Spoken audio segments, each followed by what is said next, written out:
And I'm delighted to welcome you to this four-part conference on the rise of digital authoritarianism, China, AI, and human rights. This conference is a joint project of the Hoover Institution, the Global Digital Policy Incubator, or GDPI, which is part of Stanford Cyber Policy Center, and the Human Rights Foundation. We are also pleased to have as a co-sponsor HAI, the Stanford Institute on Human-Centered Artificial Intelligence. This conference has been a remarkable team effort among the organizations I've just mentioned. We have come together around a common concern that artificial intelligence and the entire constellation of digital tools must be used to enhance human freedom and opportunity, not suppress it. As you will hear over the 4 sessions of our conference this week and next, the power and possibilities of AI are staggering. It is driving exciting innovations in economic production, energy, transportation, healthcare, and much more. But what happens to political freedom, human dignity, and international peace and security when the world's most powerful authoritarian regime bids to become the dominant AI superpower? And how should democracies respond? Those are the core questions we're going to be exploring in this conference.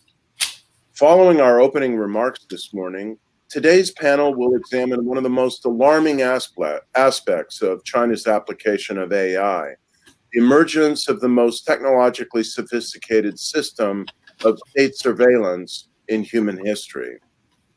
This Thursday, our second panel will explore the ethics of doing business with China and Chinese companies, a conundrum that many US and European-based technology companies are wrestling with as they weigh the risks and opportunities for collaboration and market entry in China.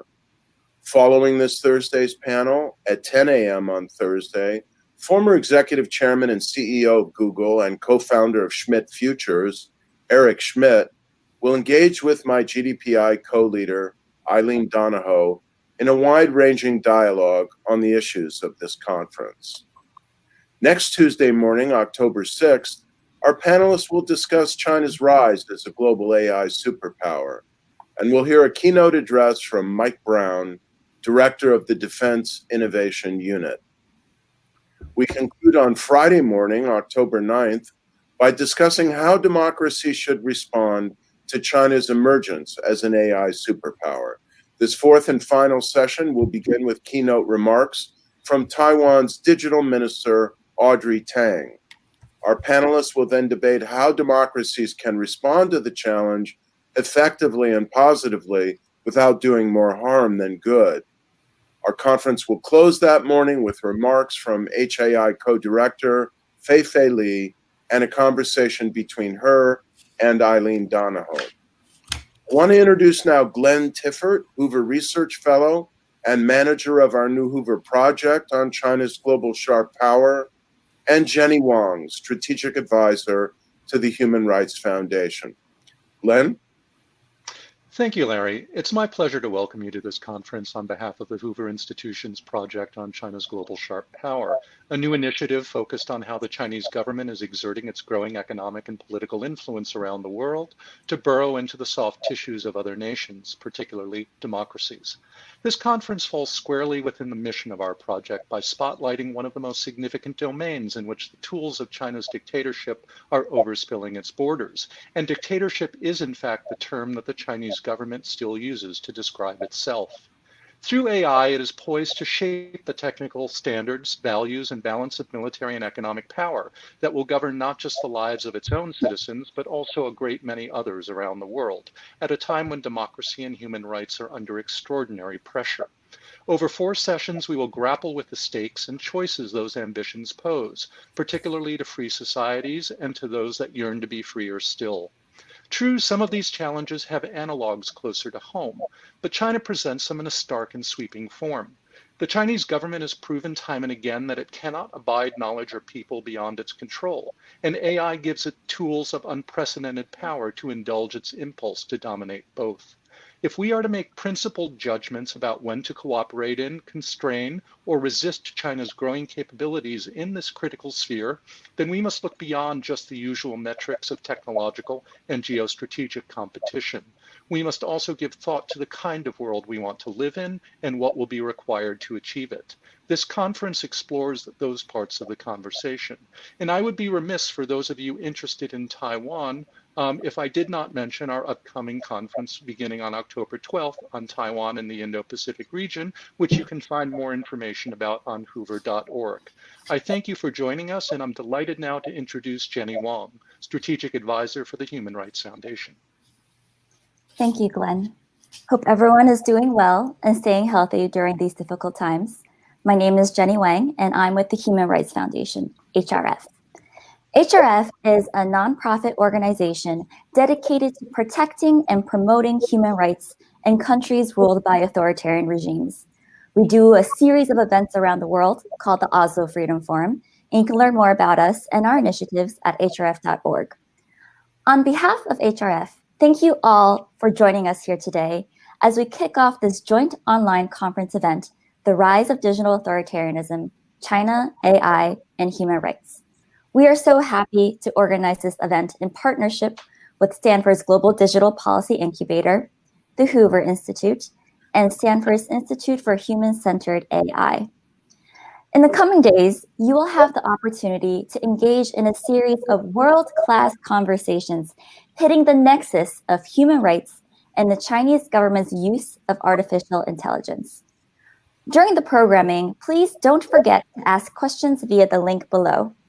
We believe these discussions diving into the ethics of the Chinese government's use of technology is incredibly important, and we look forward to increasing dialogue and understanding about this topic.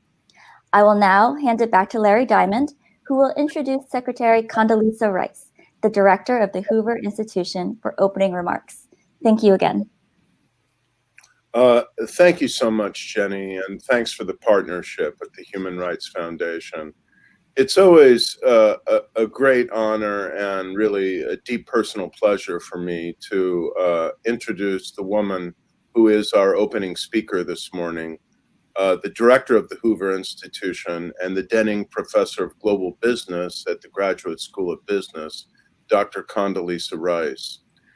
As you all know, Dr. Rice served from 2005 to 2009 as the 66th Secretary of State, and in the 4 years prior to that as National Security Advisor to President George W. Bush, having previously served President George Herbert Walker Bush in the National Security Council at a time when the world was being remade and Germany reunited, if I can partially quote one of her books, with the end of the Cold War. I think you know before that, she served as professor of political science at Stanford University and one of Stanford's most popular teachers, and from 1993 to 1999 as Stanford's provost. She has written widely about democracy and global affairs and very much wants to energize these activities at the Hoover Institution. Condi, thank you for joining us. Thank you very much, Larry. And thank you also to my colleagues at the Hoover Institution, to our Stanford partners, and to the Human Rights Foundation. Thank you very much for being a part of this very important set of conversations. Digital authoritarianism. Who thought that we'd ever put those two phrases together? But in fact, that is what we're seeing.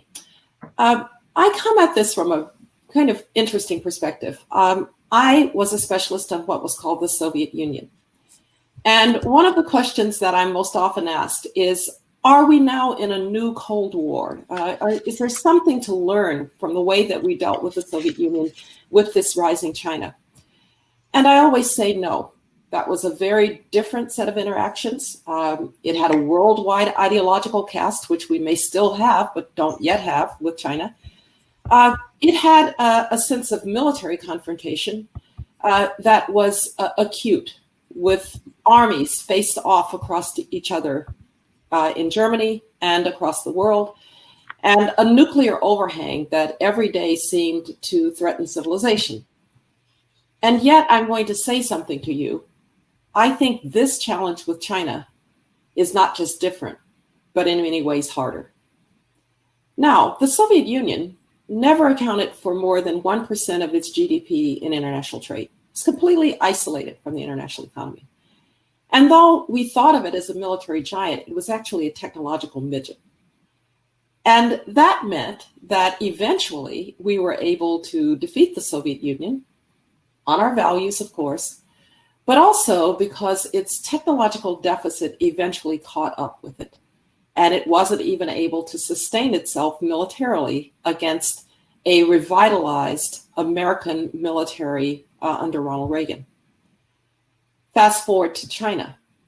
That's not the China that we face. China has gone in 4 decades from a place where made in China was synonymous with cheap goods to a technological challenger to the United States and the rest of the advanced industrial world. China's therefore a very different proposition. And the interesting thing is that we had a notion of how to integrate this China. Going back to the time when Deng Xiaoping decided to bring China out of its isolation, we engaged in a policy that was bipartisan across different administrations to try to integrate China into the international economy. The idea was that you didn't want this massive new 1.4 billion people outside of the international economy. You wanted them to be a part of it. And so we did everything that we could to help China build a modern economy. We even accelerated China's entry into the World Trade Organization, actually well ahead of when its laws and practices conformed with WTO standards. One of the hard jobs I sometimes had as secretary was to go and explain to the Russians why we were accelerating China's entry into the WTO when, in fact, Russia was further along in terms of principles and practices and even laws about things like intellectual property protection. And I would say to them, or I would actually have to say to them, well, actually, your economy doesn't matter as much. And that's why we're integrating China. But the hope was that integrating China would not just make it an economic powerhouse, but a responsible partner, a responsible stakeholder, as my deputy Bob Selleck once called it, in the norms of the international system and the international economy. There were even those who hoped that we would be looking at the liberalization of Chinese politics as Chinese people became richer, 500 million lifted out of poverty, as a growing middle class began to think about its rights. There was really a hope that we were going to see a different China. And that hope was at the center of the belief that we could integrate the Chinese economy even though the political system was fundamentally different from our own. That is what has been disappointed by the last several years of our experience with China, particularly under Xi Jinping. Indeed, China has become technologically sophisticated beyond what any of us ever thought possible, in part drawing on the benefits of its integration into the international economy, its contact with Western scientists, its training of its students in American universities and other universities abroad, its ability to bring manufacturing and assembly into China. It's benefited from that, and it has pushed its own technological frontiers by a very determined desire to be the leader, as Xi Jinping put it, in the frontier technologies of AI, quantum computing, and associated technologies like machine learning. The story of that China, its assertiveness in international politics, whether we talk about the South China Sea, the Asia Pacific, its attitudes towards Taiwan, or its complete reversal of its promises about Hong Kong and one country, two systems. Whether we talk about Belt and Road and the penetration of the infrastructure across Central Asia, as well as in places like Africa, we are seeing an assertive China with military expenditure and military developments that look as if they're aimed at pushing the United States out of the region. This is a big challenge. And it's not surprising, therefore, that it's a big area of priority for the Hoover Institution. This conference, though, allows us to bridge another major area of interest and priority for the Hoover Institution. And that's how to understand technology and governance. We sit in the middle of the Silicon Valley, where a lot of our colleagues have actually been those who have created the technologies with which we now deal. Sometimes in the Silicon Valley, there's a sense that technology is just good. But in fact, we know that technology is neutral. It's how it's used. It's what the institutional constraints look like on it. It's what the values of those who would use it and push it forward. Those values are important to whether technology can be for the good of humankind or whether it's actually a problem for humankind. And indeed, human beings have generally been a lot better at the knowledge part in technology than at the wisdom part in technology. And so this is our challenge, to look at technology and governance from the perspective of institutional constraints and values.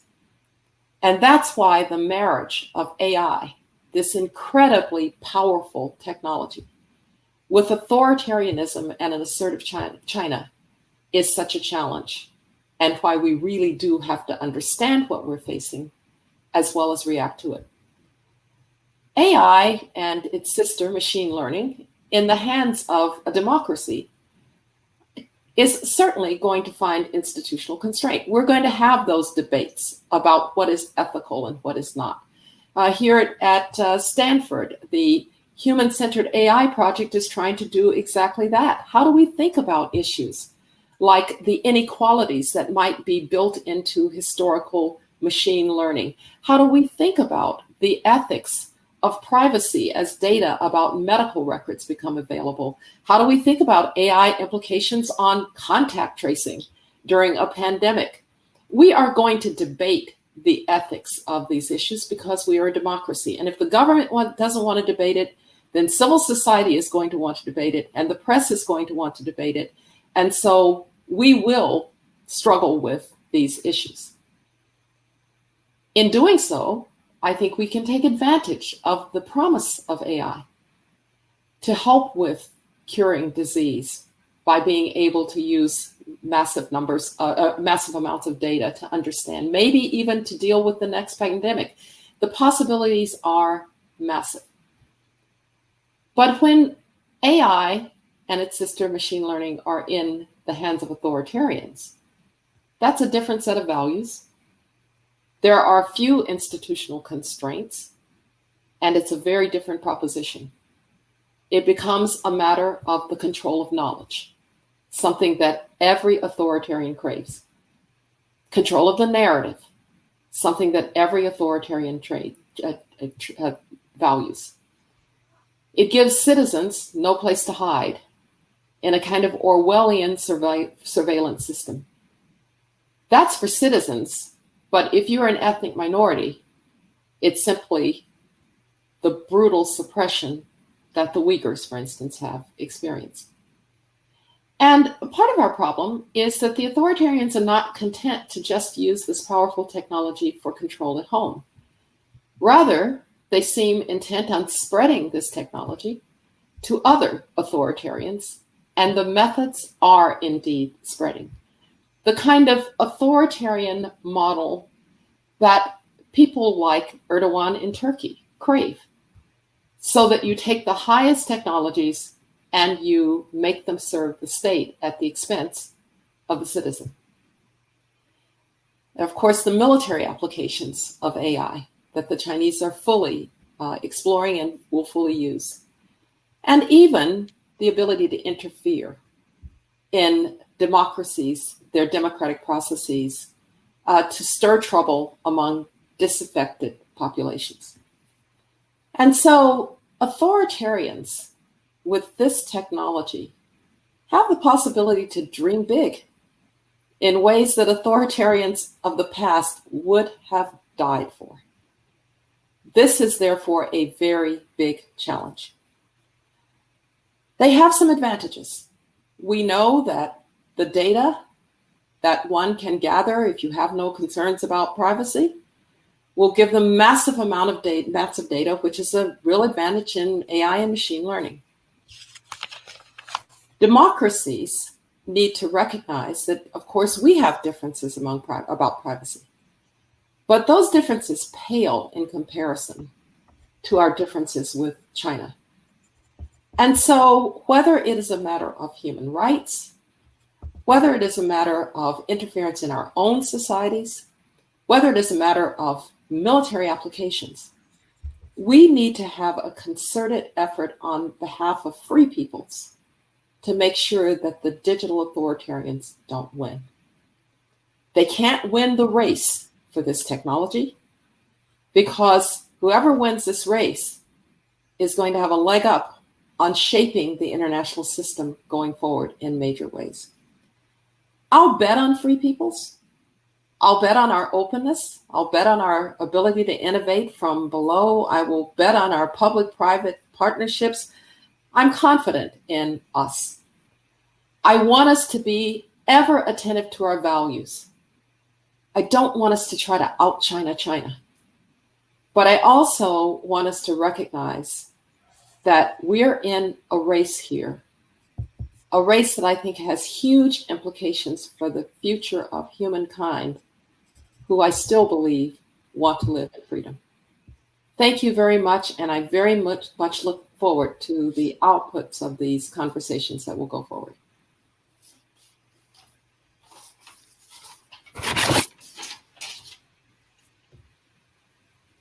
Thank you so much for those incredibly thoughtful and deeply inspiring remarks. I really cannot imagine a better way to have kicked off this conference. And what a great launching pad into our first session.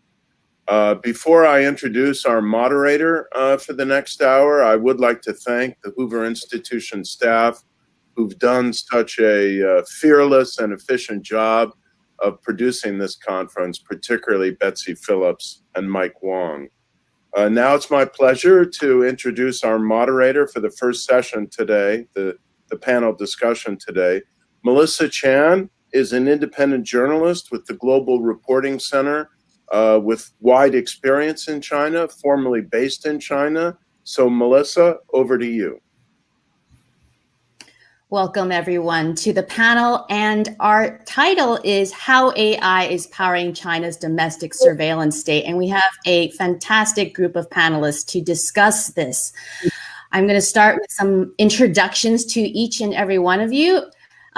We have Bethany Allen-Ebrahimian, who is the China reporter at Axios. Previously, she led the China Cables Project with the International Consortium of Investigative Journalists, which revealed the inner workings of mass internment camps in Xinjiang. And she is writing a book about China for HarperCollins, due out in 2022, which I'm absolutely excited to read when it comes out.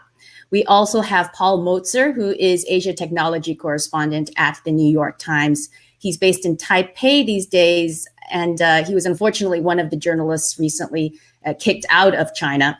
And he's been based in Asia for more than a decade and was previously with the Wall Street Journal and has been twice named as a finalist for the Pulitzer Prize.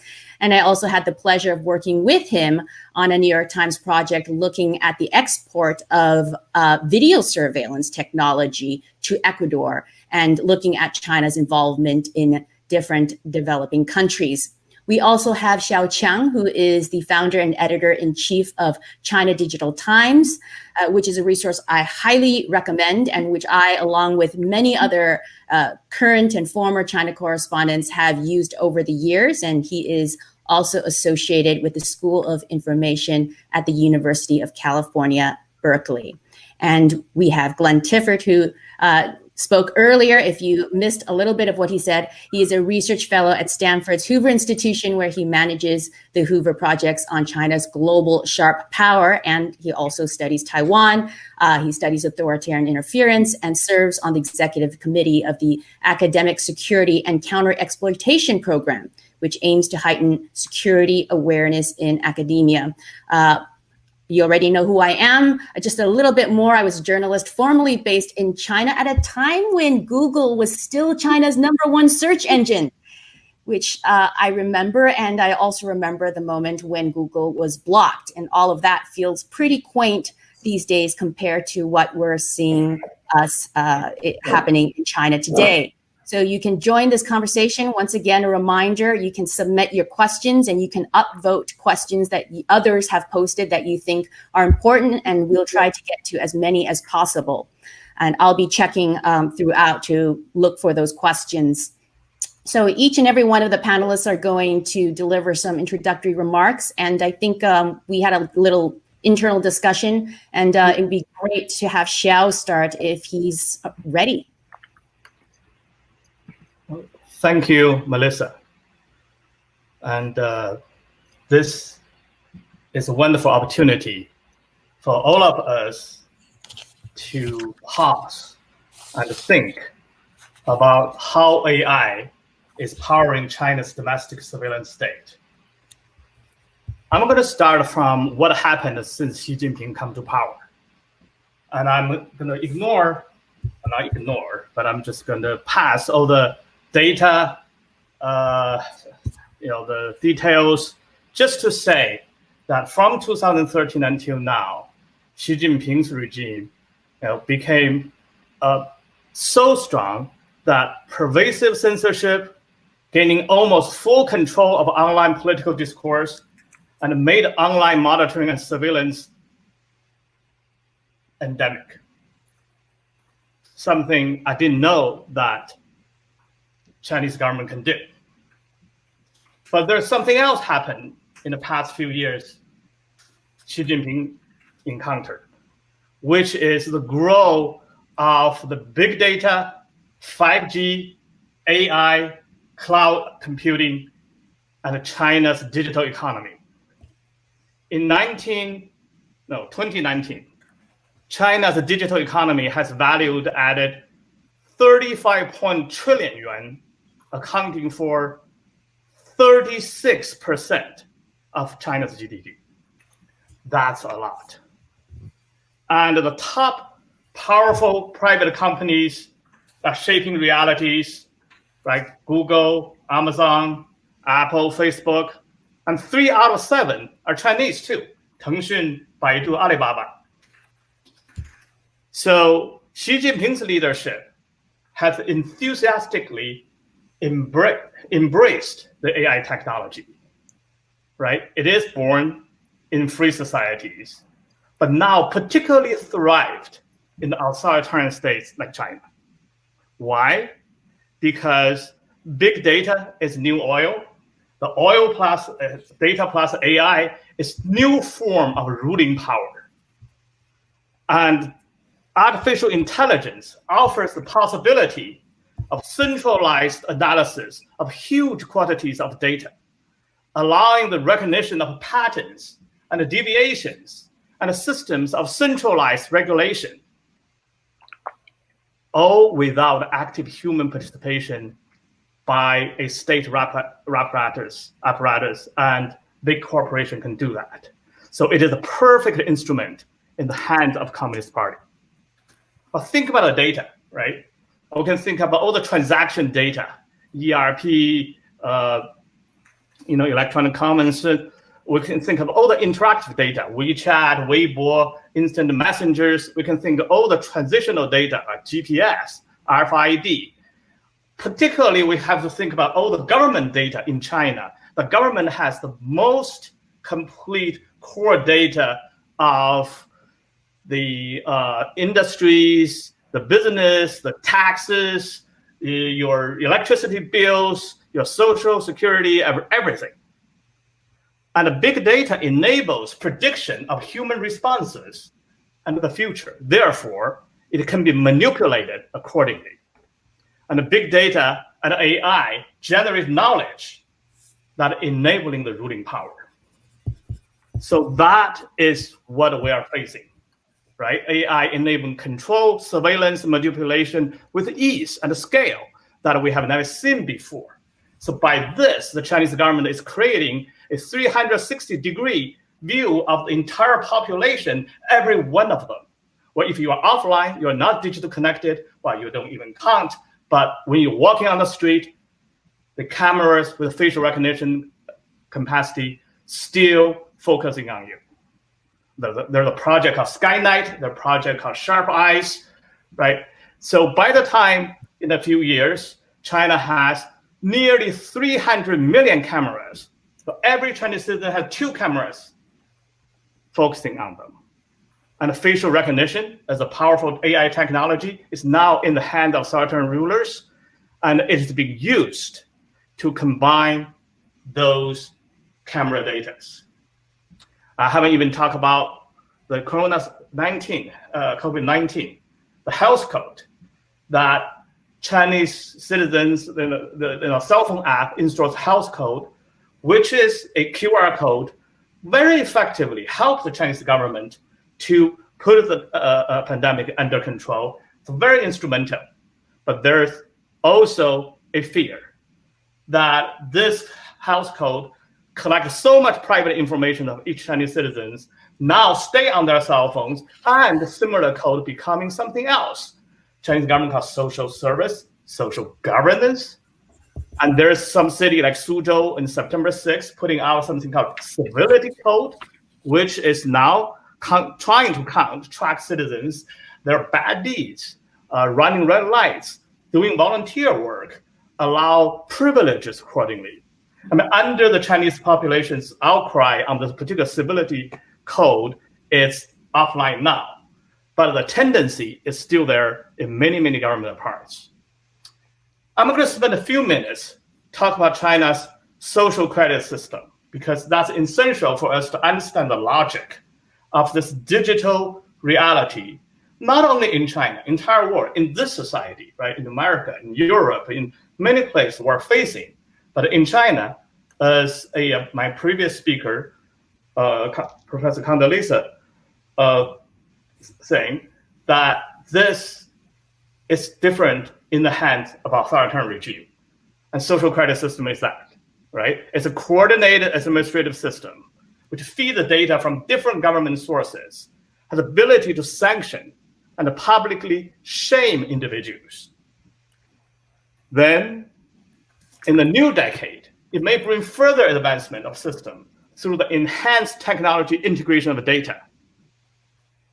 It's an upgraded national social credit platform that could make personal evaluations and punishment even more pervasive.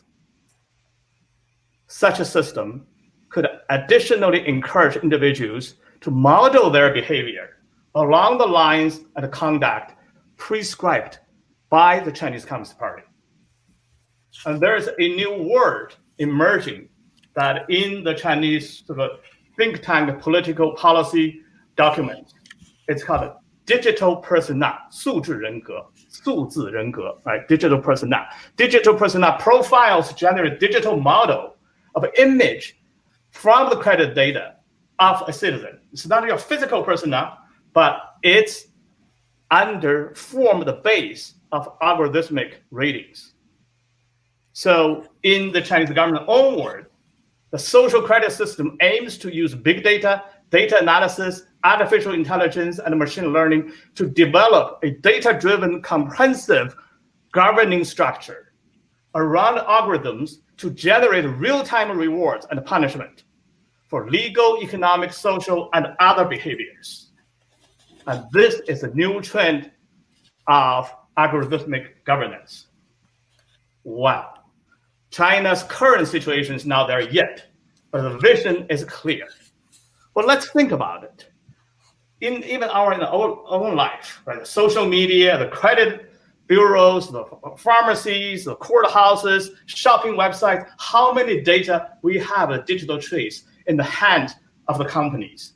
But what about those companies also under the full control of the Chinese government, has to share those data with the government. And government has so much data with each one of you already.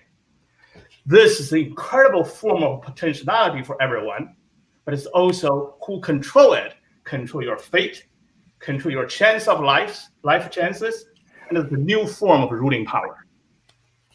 Well, there's many ways to look at this new form of power, right?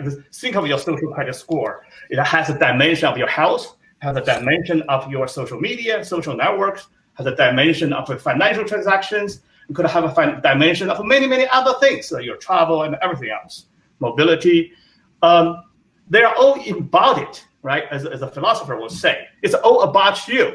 Express something durable about yourself, your fitness, your sociability, your social influence, your character, right? But it's also objective, right? It's a data. It's come up from your behavior. It's some kind of, as a sociologist will say, objectified. And it's institutionalized, as a political scientist will say, right? It's existing not only from the one place, but it's from your insurance, from your credit union, but it also can circulate to your dating website, now in the government, from one province to another province, from your village to all the way to the central cities. And that is an incredible power that the Chinese government potentially have over every Chinese citizens. Right? Think about the totality of it. Right? Think of let's say the difference between our credit score. Because China's social credit system has this large scale, all-encompassing, and state ownership of your data. And it covers market, society, government, law, everything else. The totality of it is what's striking. It's also very hard to contest politically because it's a micro-targeted. It's graded data. It's no categories of choices. And it seems like it cannot, trade union or something to develop politics. Not as in China today, you can develop other kind of politics. But with this kind of credit score, it's particularly difficult. And even more so, the outcome appears legitimate, right? It's only the behavior differences is because your own act causing your own grading. It sounds like even morally legitimate. And that's why the Chinese government promoting seemingly is increasing of social trust, and many Chinese people accept that. And that form of legitimacy is really important for the Chinese Communist Party to have over the Chinese people. So now let's go to, from the Chinese Communist Party, why social security system as an idea, as a potential, it's so important. Because it's a gateway, it's a central hub of China's digital totalitarianism. I'm going to use the word totalitarianism. I want to talk about that, actually. I want to make sure that everyone on the panel, actually, in the Q&A section, that's actually my first question for you guys, is about totalitarianism versus authoritarianism. Sorry, I just had to interject there. Sure. And the totalitarian state recognizes no limits as the authority of any sphere of public and private life, right? That's a classic definition. Seeks to extend the authority to whatever lenses it can. Right? Hannah Arendt, the classical definition, will say the totalitarianism, the total unlimited power. Right? It's kind of power demands everybody's dominated in every aspect of their life.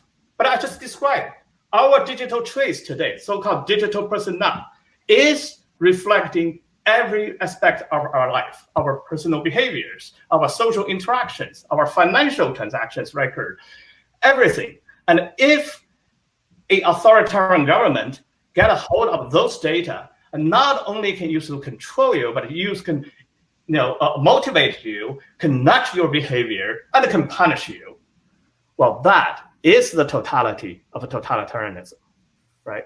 So let's put it this way. The greatest obstacle to this totalitarianism ambition is human beings are unpredictable. We are spontaneous. We're creative. We have a freedom. But if those things are being eliminated under this new form of digital technology and produce some kind of predictable subjects then we are being reduced to a bundle of conditioned reflexes that are controllable by some kind of stimuli and provided by, in this case, not only the corporations and the state.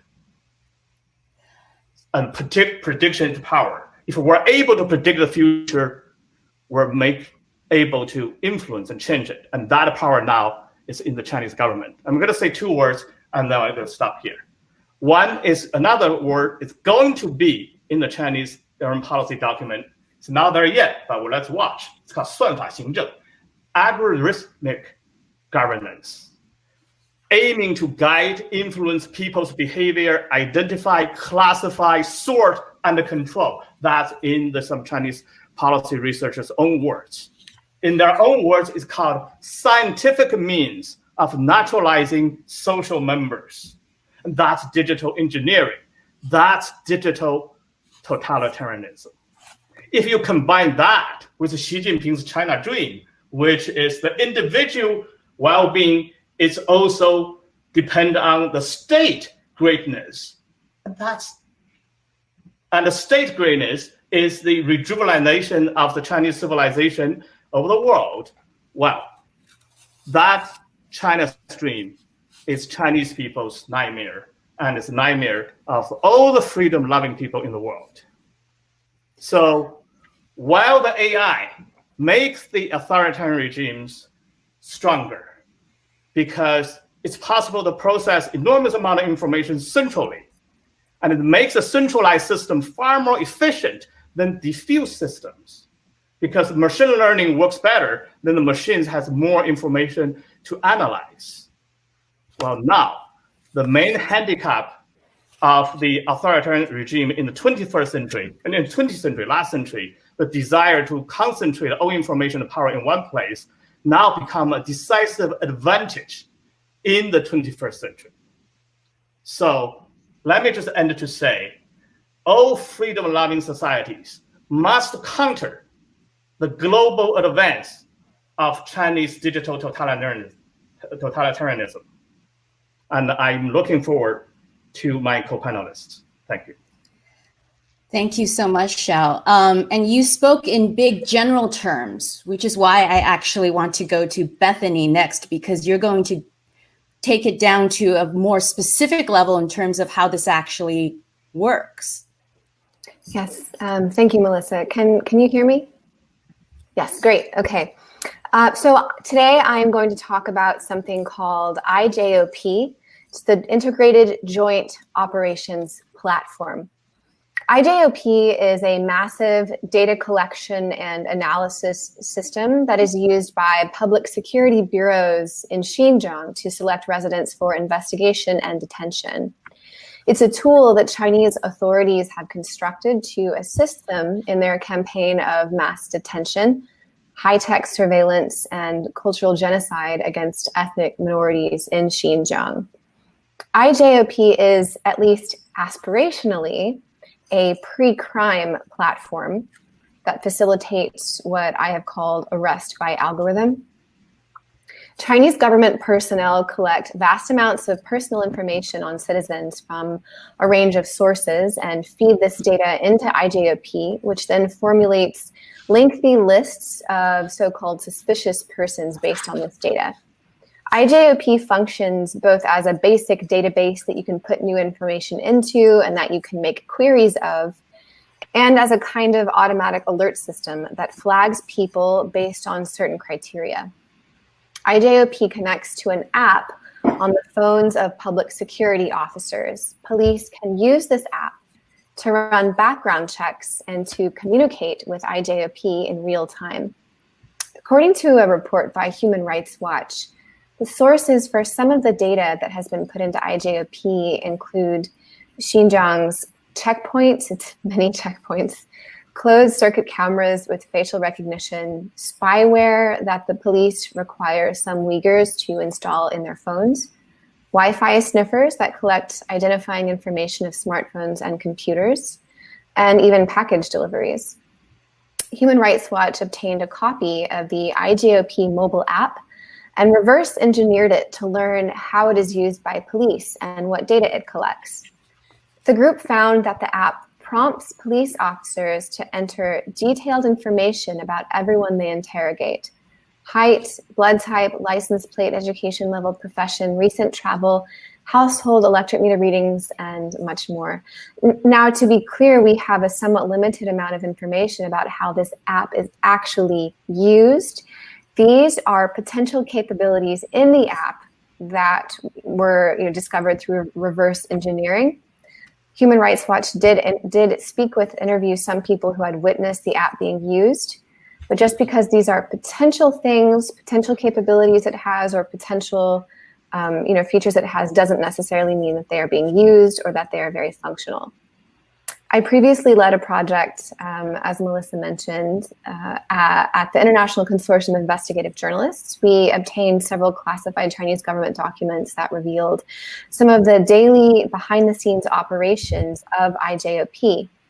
These documents also showed some other kinds of data that had been collected and put into the system, including from an app called Zapier, which is a mobile file-sharing application developed by a Beijing-based startup that has a Silicon Valley partner that encourages users to download the Quran and share religious teachings with loved ones. We don't know how IJOP was able to access the data from the app Zapier. The documents also point to the role of China's embassies and consulates in collecting information for IJOP, which has been used to generate names for investigation and detention. It cites an IJOP-generated list of 4,341 people found to have applied for visas, other documents at Chinese consulates, or who applied for replacements of valid identification at our Chinese embassies or consulates abroad. So that's a quote from the documents. The bulletin includes instructions for those people to be investigated and arrested, quote, the moment they cross the border back into China.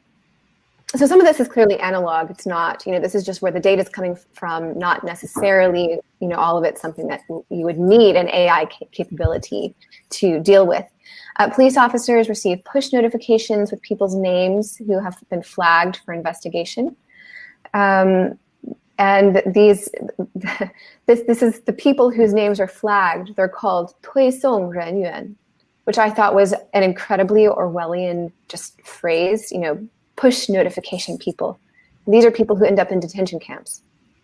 Perhaps even more significant than the actual data collected are the grinding psychological effects of living under this kind of system. I mean, it flags, ordinary activities based on stuff like daily prayer, travel abroad, or using the back door of your home too much. With batteries of facial recognition cameras on street corners, endless checkpoints, webs of informants, IJOP generates a sense of an omniscient, omnipresent state that can peer into the most intimate aspects of daily life, to the point about totalitarianism. I don't know of anything that's more totalitarian than that.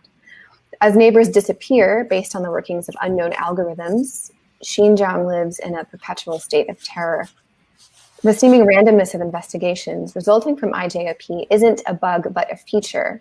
Samantha Hoffman, who's an analyst at the Australian Strategic Policy Institute, described it like this. She said, "That's how state terror works. Part of the fear that this instills is that you don't know when you're not okay." I'll never forget one sentence that I read in one of these documents. And it provided instructions on how to conduct mass investigations and detentions after IJOP has generated a lengthy list of suspects. And here's the sentence from my memory. In the period of 1 week in June 2017, IJOP produced 24,412 names of suspicious persons. Security officials in various localities in Xinjiang rounded up 15,683 Xinjiang residents and placed them in internment camps. The sentence, 15,683 names, 15,683 human beings whose lives were disrupted and perhaps ruined because of unknown criteria written into an algorithm. And I remember sitting for, hours thinking about that sentence and thinking about the lives. I don't know their names, and I don't know if we ever will. That was 1 week in 2017, 3 years ago.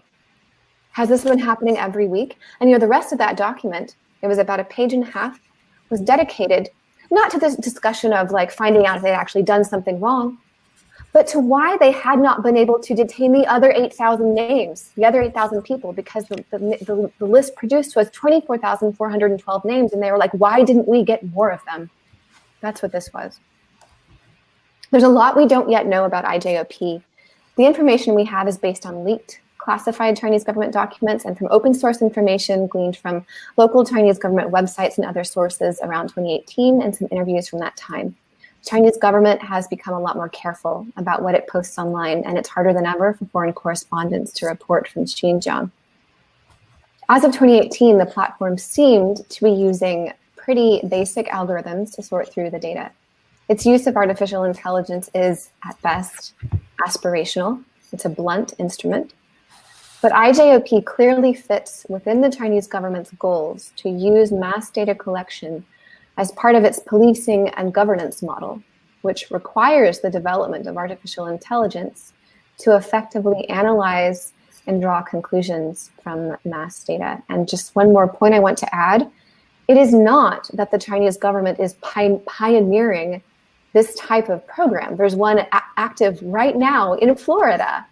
Now it's different. I mean, I do not mean to draw false analogies between, what one police department in Florida is trying very badly to do involving junk science and, what Xinjiang is doing. However, the point is that, this is something that everyone in the world is dealing with or is going to have to deal with.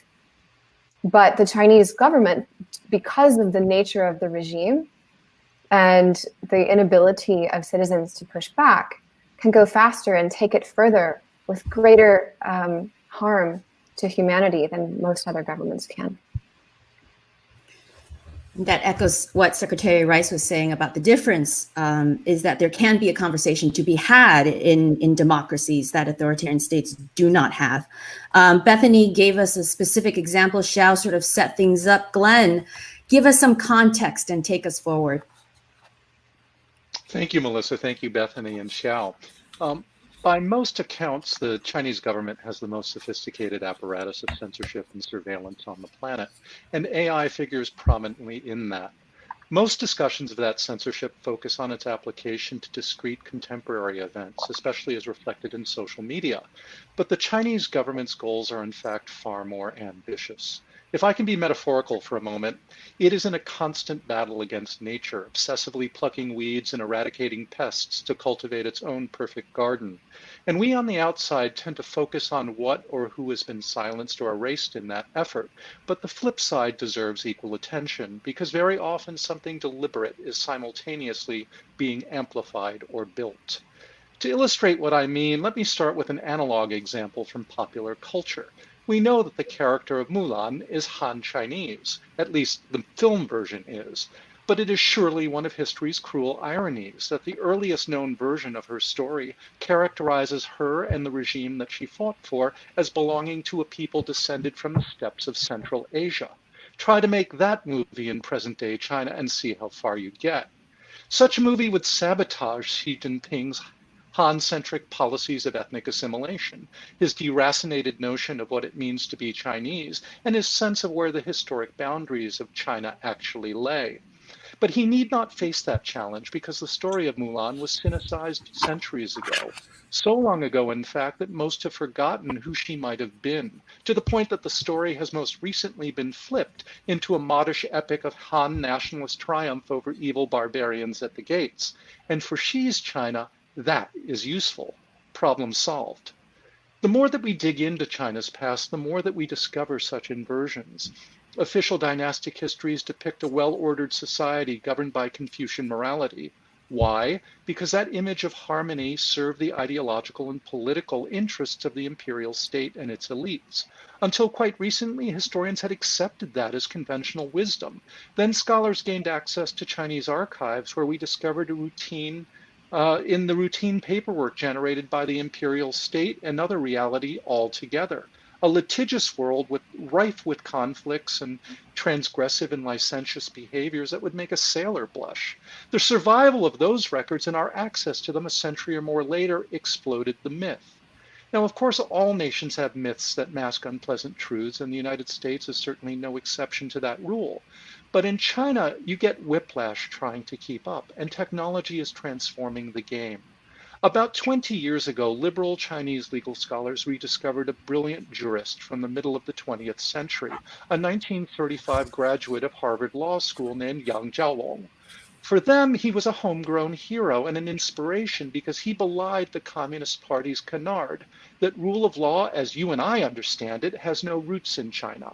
And his 12-year imprisonment as a counter-revolutionary indicated that responsibility for the rule of law's unhappy fate in the PRC instead lay with Maoist repression. Yang's collected writings were posthumously republished. Conferences were held in his honor, and surviving family and associates issued fulsome tributes. Then the political wind shifted, just as digitization was taking off.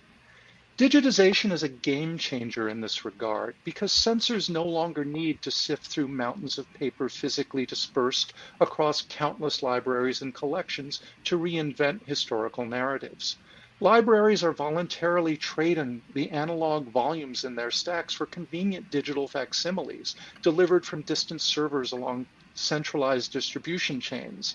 And the authorities who control these servers can silently manipulate that knowledge base at its source without ever leaving their desks, making one alteration after another, each with the potential to propagate instantaneously around the globe. It is the stuff of Orwell's fantasies. Now, what does this have to do with Yang Jiaolong and the story about the rule of law that Xi Jinping's China would like to tell?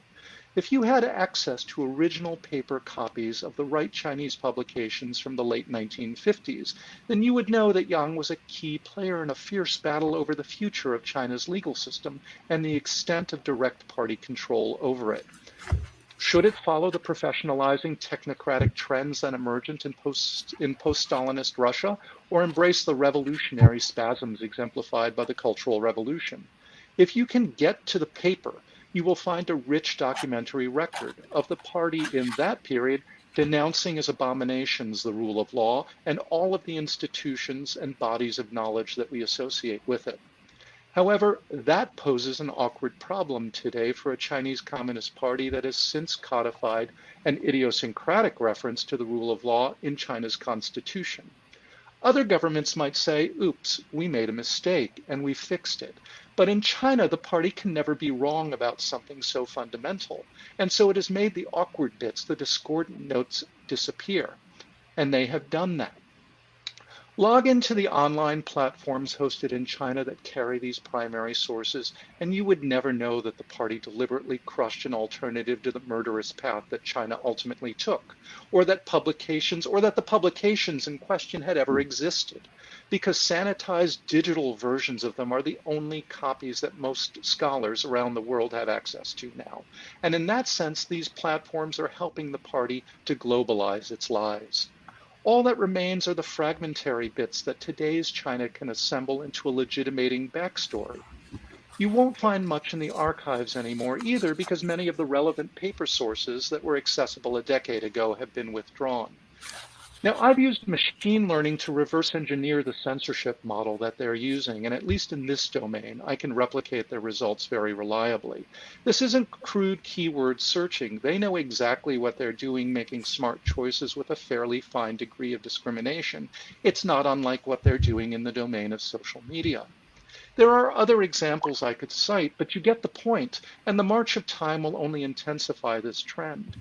The progressive digitization of China's information space gives those who control it unfettered opportunity not just to control data, but also the meaning that people construct from that data.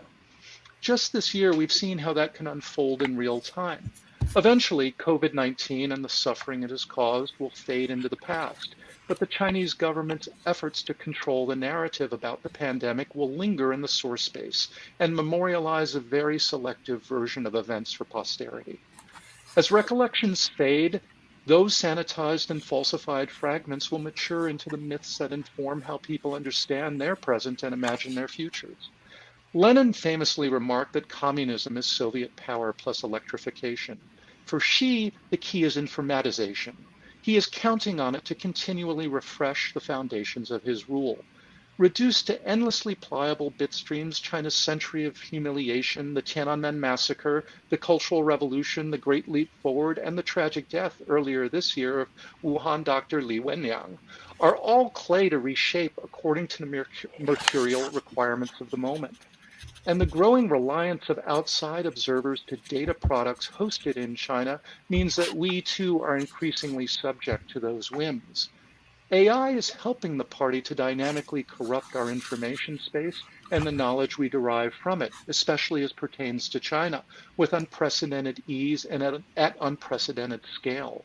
And this will have lasting consequences. It's garbage in, garbage out at the speed of the network. So over to you, Paul. Paul, over to you. I think, Glenn, just to underscore something, you were talking about the power of digitization. Xiao also said the catchy phrase, big data is new oil, which I actually wrote down. Paul, you were most recently of everyone here in China. Tell us whatever you would like to say, actually. Some great presentations, a little bit bleak, I'm afraid, for an early morning, but I'll keep in that tone. I think I'm going to try and talk a little bit about the norm setting and the ways that some of these systems can impact people's lives outside of China. So, one of the things we hear a lot about is this sort of AI race. And, I get questions a lot about who's ahead, China or the United States, who will win in the end. And I don't think that's the right way to think about it. I think the way to think about it is that China is now on a stage with a sort of large group of kind of leading players. And, it's kind of the first time we've seen a deeply country at that kind of cutting edge in probably 20, 30 years. For a long time, we've seen, the Asian tigers and, European democracies, North America, Australia, as the kind of trendsetters in that space. And this is extremely important because if you're the ones creating the new technology, you're able to dictate the use. We talk about technology being neutral, it is. And so as you create it, the immediate applications you design it for are the kind of ways that it goes out into the world and spreads. And so this is interesting because some of the most important achievements China has made in digital authoritarianism to this point are things that you can do with very readily available technology. I think probably the most innovative accomplishment of probably, just to come out of China, period, is the Great Firewall. This kind of catch-all that we use to describe the censorship and surveillance within the country. But the idea that you could actually control the internet, the idea that you could actually massively wipe out and expunge millions of people's comments about regular things and preside over a filter bubble that exists on a national scale and is so pumped with propaganda that you can actually stoke your own sort of weather system of nationalism is just an absolutely monstrous achievement, and one that I don't think anybody really thought was possible. And what made this possible was not any particularly sophisticated technology, it was simply political will, the opacity to kind of do it behind closed doors, and the lack of a need for consent. So authoritarianism at its core enables these kinds of innovative uses of already available technology. And I think, I used to see this all the time at the tech conferences I would go to in China. And I went to one in Urumqi last year in Xinjiang, where a guy was selling it was this company that was selling a prison bed that was a smart prison bed. And so what they had done is they had taken a bunch of sensors and lined the inside of a mattress. And the idea was that it could register the heart rate of prisoners as they slept. And you could then take that information and kind of figure out what the regular heart rate was of each prisoner. If the heart rate sort of goes up, they're awake. If the heart rate ceases altogether, there's some kind of problem. No more digging out of a prison with a spoon at night. This is sort of next level stuff. And, I don't know that it was necessarily bought. It probably will be bought someday. But the point is, if you sort of brought that out and trotted it out in a democracy or in a place where there is transparency, you would probably be shamed out of abandoning that product, or certainly there would be inquests into it. But in China, you don't learn about these things. You just don't hear it. And so a lot of times we kind of see them blazing their own path ahead ethically with technology that's already around. And so you don't have to be sort of building the next iPhone, or you don't have to have the fastest supercomputer. You don't have to have the quickest algorithm. Even if you lag a little bit, there's still tremendous amounts you can do. And as you set those new sort of ethical precedents, there are plenty of countries that will follow along with you. And so one of the stories I did last year that I think kind of points to this most sharply is the way that Chinese police, starting in around 2017, 2018, began to use facial recognition to automate the identification of ethnic minorities. So in the West and in a lot of places, there were discussions about unintentional bias in AI systems, right? So this is the idea that because you trained your AI system on a bunch of white guys, you're really bad at identifying, say East Asian women, and therefore your system will not do as well and will have all these biases baked in. That was the kind of level of discussion and concern in the United States, for instance. Meanwhile, what the Chinese police were doing was actively saying to their companies, build us an algorithm that every time it sees an ethnic minority Uyghur will tell us that there's a Uyghur walking by that camera, and just keep following that person and we'll see where they go. But we want to know. And so common was that it became sort of just commonplace. There are a couple of different ways of referring to it. Han Chinese, non-Han Chinese was one kind of euphemism for it, or Han identification or minority identification. And these became so popular that, it was spread throughout. It was pervasive in the procurement documents, over several years. But the thing is, we didn't realize that this was happening. I'm a journalist living in China who covers this stuff very, very closely. They were doing this for about 2 years before we even realized it was happening. And the only way we realized it was happening is because we actually built kind of a search engine that allowed us to search through the back end of the Chinese internet for databases that were left open and dig up a bunch of surveillance databases that were active or test databases and analyze them. And when we went through them, we saw in the code, sure enough, Uyghur, not Uyghur, and that was there next to color of shirt. Is this person wearing glasses? Is this person wearing a hat? And then you see minority or not minority. And so seeing it in those sort of stark terms made us sort of realize, oh, wow, what is this? And then when we went back, we were able to kind of sort of through open searches of procurement documents and other things, build out and realize that, oh my God, this has been going on for years and nobody had even really understood it. The whole rest of the world is debating the sort of ethics of how well you're training your algorithms, and China's just trained it for one of the most nefarious purposes you could possibly imagine, which is literally to automate sort of ethnic profiling. So I think that was a really interesting moment. And what I began to hear as I was reporting on that is that some of the Chinese companies were actually already talking about selling this stuff overseas. And so they had actually had a few offers from the Middle East and elsewhere, and they're very quickly building out, sort of headquarters in different places around the world trying to sell this technology. Now, what's interesting about it is when we sort of reported on this, a lot of what we heard is actually the technology isn't really good enough yet. And it's interesting because we build up and we talk about China's surveillance state as this incredibly capable, kind of sophisticated thing. But in reality, it really isn't there yet. And one of the reasons is because, authoritarianism doesn't really have the accountability that it takes to be iterative and get better at certain types of technology, right? So the IJOP system, which Bethany so chillingly talked about, that system is not actually doing a good job of telling you who might turn out in the streets and be your political opponent. What it's doing is just flat out oppressing people for arbitrary reasons. What a automated ethnic recognition platform is doing is the same exact thing. It's just putting people into broad, crude buckets using very advanced technology to do it and doing it very stupidly, right? I mean, it's not actually accomplishing. If you are the Communist Party and you want to hold on to power and be sophisticated about it, the way you do that is to build an engine that is truly predictive and understanding of what people are doing. Yet when we see it being used in regular sort of day-to-day actions in China, it's not really doing that. It's quite crude, and it kind of reflects the abuse and stereotypes that are kind of inherent in the politics that designed it, if that makes sense. And so when these things do get exported, and AI itself, we're only at the very, very beginnings of seeing real AI systems exported. But what I'll talk about really quickly is, Melissa, the trip we went on to Ecuador, where what happened was in Ecuador, the government bought a basically large system of cameras, right? So thousands and thousands of cameras that they could spread out across their country and use to watch people. And this is sort of modeled off of what Ecuadorian leaders saw at the Beijing Olympics in 2008. They went to Beijing and they said, oh my gosh, this is amazing. You can watch everybody in the capital and you know exactly what's going on. We want this. So they buy it, they bring it to Ecuador, they spread it around, they install it, and they have these large kind of control rooms where they have dozens and dozens of almost always only men watching cameras and just spying on people across the country. Now, so Ecuador has a major crime problem. And so the idea you would think is if you put up cameras everywhere, that would be very effective at dousing crime.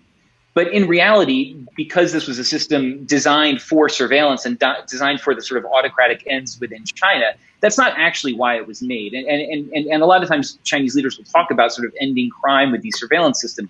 But when you actually sort of break into it and see how they're used and how they work, that's rarely the actual logic. And so what the system did is, it gave them 10,000 feeds from all the streets of, plenty of streets across Ecuador. But they were unable to act on any of it because there was no actual intelligent response to flag that something bad was happening. So you'd get all this stuff coming in and they couldn't do anything about the crime problems. It didn't really help. And you would ask random Ecuadorians about the cameras and they laugh and they say, oh, they don't do anything. I got mugged in front of one. Horrible things happened in front of these cameras and police never even went back to check the footage later. Often had been deleted before the reports surfaced up to the top. But what it was effective at doing is they were able to put cameras in front of political opponents of Correa, the leader at the time. And so in doing that, it's much, much better because what you can do is if you have 12 people you want to spy on, that's much easier than looking out for muggings and shootings in a city of several million. If you have 12 people, you put those cameras on those 12 people, you have those guys in the control room watch those 12 people, and then when they move, you follow them on the cameras. So the system was very effective at following and intimidating political opponents of the government, even as it was utterly ineffective at stopping crime, which was what it was sold to do. Now, the government used it that way. And what was interesting is the people didn't sort of fully understand that. So when you would actually go talk to local political leaders, even though they knew that these cameras were ineffective, because the genie sort of was out of the bottle and the idea of mass surveillance, the promises that it offered was there, they said, well, okay, yeah, I was mugged in front of a camera, sure. But like if we build more cameras and we make a system that's more responsive, maybe that will solve the problem. Instead of, say, training police better, getting more police, like having them respond in a meaningful way to crimes. All these, ending the corruption in the system that was stopping them sort of from responding in the first place. So all these other easy, low-hanging fruit fixes that you would imagine get sort of this big old technology Band-Aid, and regular people see it and they kind of just double down on the idea because it's there and because it's easy to kind of have a solutionist outlook to things. And so China sells that oftentimes, and usually what you actually get after it's sold is something very different from what you hear about and what it seems to be. And so the actual impact of this technology around the world is far more complicated and nuanced and different to, specific to each different place that it goes. And so I think that's a really interesting and important thing to bear in mind. But in, Ecuador's case, for instance, this was a struggling democracy. And of course, the sale of this Chinese technology strengthened a populist strongman. And that's the kind of thing I think that we're going to see more of, and we are already sort of starting to see. So in the end, I think that ultimately that is the way things are going. And one final point is that, about this kind of the Chinese outlook, the Chinese government outlook on this is kind of surveillance for surveillance's sake. So Xinjiang is a very specific example, and it's much more intense there. The surveillance and the repression is much more intense.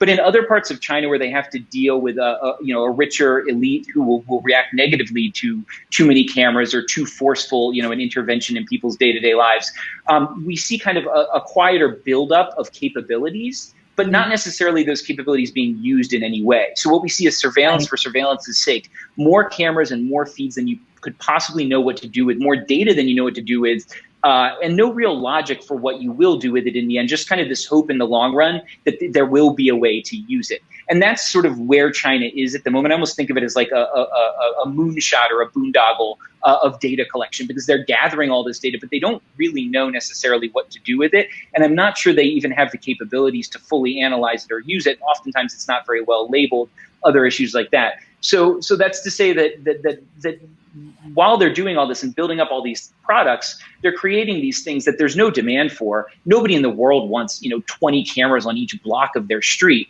yet they're building that reality. And at some point, we are going to cross a threshold where where computer technology, commercial technology is going to be able to do something with this stuff. And when we hit that point, things are going to change a lot. And China's going to be sitting on what is ultimately more like a weapon than like a sort of technology as we conventionally think of it, because it will be the gateway to true techno-totalitarianism. And that's the thing that I kind of worry about in the longer term.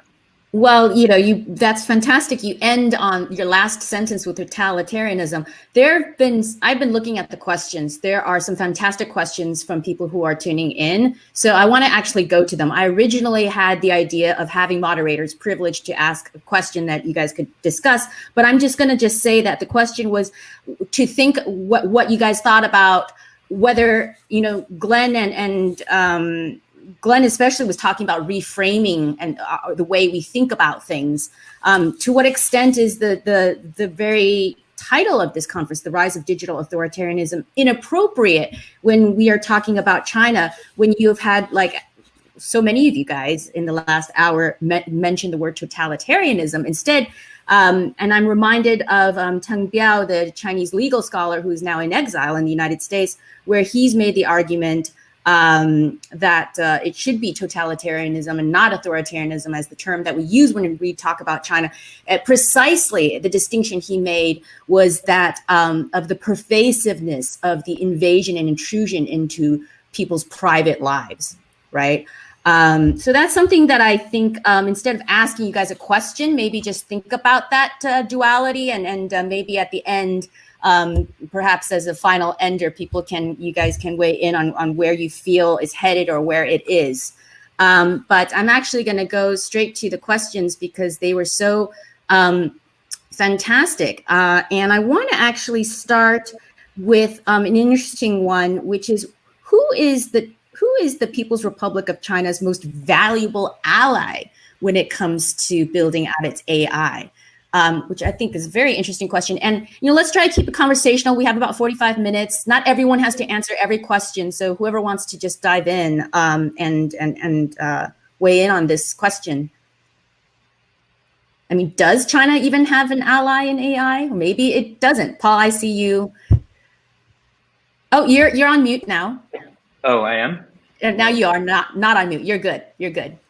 United States is the answer, and it's the answer because the microchips that power the supercomputers that crunch all this stuff are all made in the United States. A huge amount of the Chinese talent is trained in the United States. American companies have trained a large number of the people who have created the sort of facial recognition contractors that now sell into these places. And I mean, I think it's a hard question for the United States, but something you have to think about where, I mean, there is a degree to which the United States is supplying the kind of building blocks for these things and training people who go back and do use them that way. And as an open society, the United States has a different set of parameters for how it should treat people and what it should do. But it is also something to think about, and I think we should be very open-eyed about that and clear-eyed about that. To add to what Paul said, I think one of the greatest challenges really that we face is in our university sector, and people are grappling with that problem right now. The expansion of technology, the category we used to call dual-use technologies with civilian applications, but that can also be easily applied to military purposes or military-like purposes, has grown so much in recent years. It's very hard to distinguish the basic mathematics and the algorithmic science that go towards beneficial uses of AI from those that can be applied towards truly chilling ones. And unfortunately, a lot of this research is occurring in American universities with the best of intentions, but without thinking through the social consequences of what these collaborations might lead to when you work with a Chinese partner. And it may not just be the Chinese partner themselves, but it might be the party cadre behind the curtain who ultimately is governing how the data that's collected in that enterprise might be used, or the actual application of the technologies and the breakthroughs that are made in what might on its face seem really benign. Yeah, I will twist a little bit to say that the Chinese government biggest ally in constructing this kind of digital social engineering are actually Chinese internet users, the Chinese population. Because we are, I mean, as consumers in any other society, we're all willingly participating in this regime in exchange of convenience and service, right? Google, the iPhone, you submit your data, and then you get your service. But in China, you submit your data and you get your service from WeChat, from Tencent, from Alibaba, from Baidu, from Weibo, from WeChat, everything. People embracing that kind of advance of technology, bringing the ease for their life. But with the price to participate in this regime, you submit your data, your privacy, and now become this thing called digital persona, which is a set of numbers, but it's a knowledge about you. It has a prediction power over you, but in the hands of somebody else. In this case, it's in the party state. But they're collaboratively building it. That's why I say this is kind of a digital totalitarianism has certain legitimacy of it. And that's the most horrible part. Great. The next, the top question is, what are the prospects of China maintaining and expanding its social credit system, and what are the long-term implications of the system for the world? I want to add that when it was first reported, people were horrified, and then there was a little bit of a shift as journalists based in China, foreign correspondents, looked into the social credit system and looked at how it was playing out in reality on the ground. And then there was a bit of a shift, like it's not as Orwellian as everyone thinks. It's more of a sort of like the same way that we have a credit rating on our finances if we don't pay our credit cards on time, that kind of thing. And I feel like that conversation never then continued. And so I'm curious, along with that question, whether each of you guys have a thought about where things stand with the social credit system. Is it time to sort of migrate back to a more Orwellian view of it or not? And no, I know, Paul, you've written a lot about it. Bethany, you've also written a lot about it. So if either of you guys want to jump in first. I'll say just something briefly about it, which is, when it comes to the social credit system, I think it's important to remember that part of what's happening here is the creation of blacklists.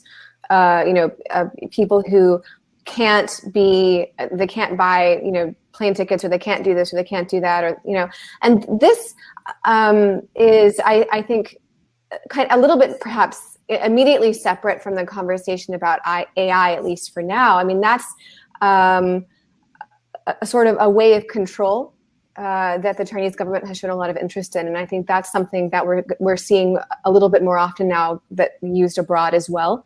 I still feel like we're still quite far from mass data collection and artificial intelligence being used to power this. But I go over to Paul on that. Super high tech, right? I mean, that's the thing is, this is a bureaucratic and legal solution to a set of problems, and it's imposed in a way that we would think would violate rights all over the place. But at the end of the day, there's not that much technology pouring into it. And people thought there would be, in part because there was this idea that Alibaba's credit products would be linked into the system. And that ultimately Alibaba started kind of taking its powers and using it to kind of give out privileges like, visa-free travel to Thailand, and angered the central bank, which was in charge of the whole thing to begin with. And so they kind of got booted from the whole project, which definitely dumbed it down a little bit, I think.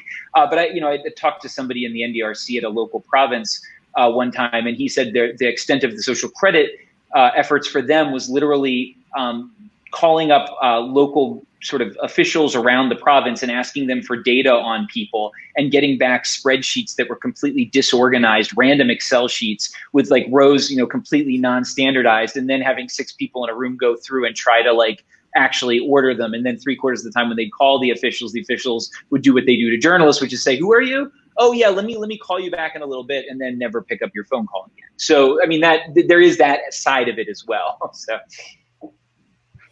On the other top, oh, sorry, go ahead, Xiao. Yeah, I think I mentioned that in my talk, but I'm just really the scenario I'm describing is more the Chinese state now is aspired to, right?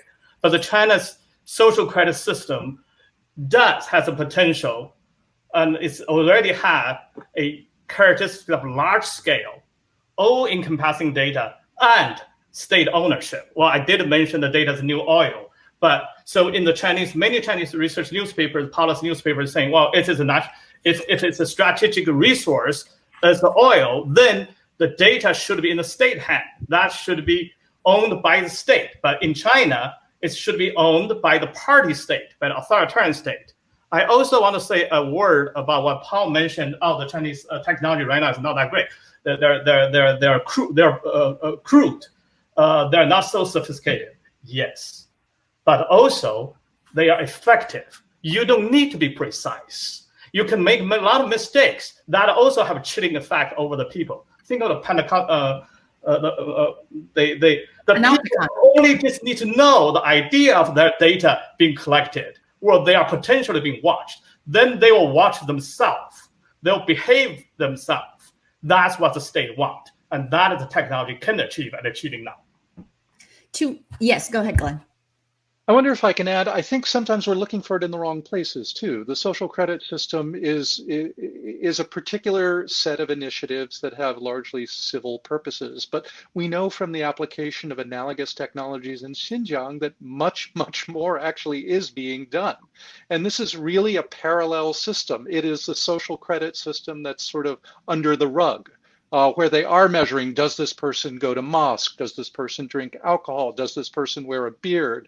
At a profound level of specificity, and making real choices that have consequences for individuals' lives. That is a social credit system in and of itself. To what extent has any of this changed? Sorry, I looked, Paul, there seems to be a little bit of a delay, but go ahead. Wait. And I just wanted to say that the specific social credit system, I think that we refer to is the combination of the NDRC and the PBOC doing this kind of broad civilian set of checks. But there are massive amounts of blacklists run by the Chinese police that look exactly like what we describe when we talk about the social credit systems that are utterly opaque and used in Xinjiang and elsewhere. And so, yeah, there's a very specific thing that is the social credit system is defined by the 13th five-year plan and all the rest. But then there's, sort of the sort of philosophy which trickles down across the security state. So, yeah. Great. I'll go on to the next question, which is what can the world do to help the groups being persecuted in China through advancements in AI? Should the world be concerned with China using its influence and advancements in AI to infringe on human rights outside of China? The latter question, I think we all think, I think the answer is yes, one word answer. So let's focus on the former question, which is what can the world do? Can the world do anything to help these groups? Can I jump in here? Yes. I mean, yes, things can be done. It's a difficult question, and there are no simple answers. And so, for example, just sort of piggybacking off of what Paul said, and I agree with that. Who's the biggest ally in helping China build this kind of system? Well, it's the U.S., not the U.S. government specifically promoting these kinds of systems in China, but the use of U.S. technology. And so we see the U.S. government now. I mean, just a couple of days ago, going one step further in, trying to, in placing more export restrictions on semiconductors and, cracking down on the ways that these chips are being used. However, and, we could talk about this topic for a long time, but a sort of simplistic way to look at it is that if the U.S. had wanted to prevent China from being able to develop these systems on its own, they should have done this numerous years ago. Right now, to implement this kind of a block, even if they're able to do it effectively, because China now is technologically advanced enough, it is not going to stop them. It might delay them, but they will be able to get there on their own. Get there on their own, and what it might do is, in the long run, force China into becoming self-reliant in the development of advanced technologies. So if the U.S. were to have done something, it should have done something earlier than it did, if you believe that is the kind of correct approach. Well, where does that leave us? I mean, there's a range of options. And this is really just a smaller version of the larger question that we're trying to ask about China, which is, what do you do when the world's second largest or largest economy, one of the world's two most powerful countries, decides to go down an authoritarian route, both domestically and abroad? What do you do? And there are, that is a question that we're really trying to face for the first time, in this, a country that's within the system, the international system, it's a member of the UN and, the World Trade Organization and the World Bank and all these things. It's integrated in our system that's choosing to go down this route. So, there's a whole debate right now. Do you kick them out of those institutions? Do you try to weaken its power from those institutions? Should we try to have should we sanction them? Should we, use tariffs to try to contain them? what should you do? And because at the end of the day, because they're so powerful, there are very high costs. And a fundamental question that we have to ask ourselves is, how much are we willing to pay? Like, how much are we willing to sacrifice to try to prevent them from doing this? That's our question that we have to address. Glenn, I saw you nodding there. Yeah, I think that's absolutely right. And that's what makes the China challenge so difficult. Over the last 40 years, so many of our systems in the United States, economic, academic, otherwise, have been deeply integrated with China. And so figuring this out, writing new rules is very painful. And whether you call it decoupling or not, or unraveling, there is a certain amount of hard thinking and hard choices that have to be made about what we're willing to engage in the future and what we're complicit in. Hopefully this conference will help focus some of those questions and thinking in that regard. Well, at the start of go ahead, Xiao. I just want to add some specifics, which is China, of course, right now is not in every area under AI technology surpassing the United States.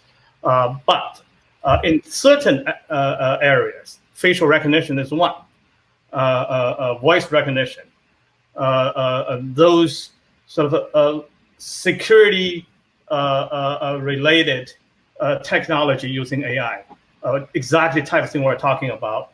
China is ahead. And we also know China is ahead on the 5G, right? Yeah, with that kind of 5G bandwidth and speed, that those new generation of data transmission and the technology can be used. And the whole world needs that, and China is at least a year ahead. Secondly, how does those Chinese technologies company goes ahead?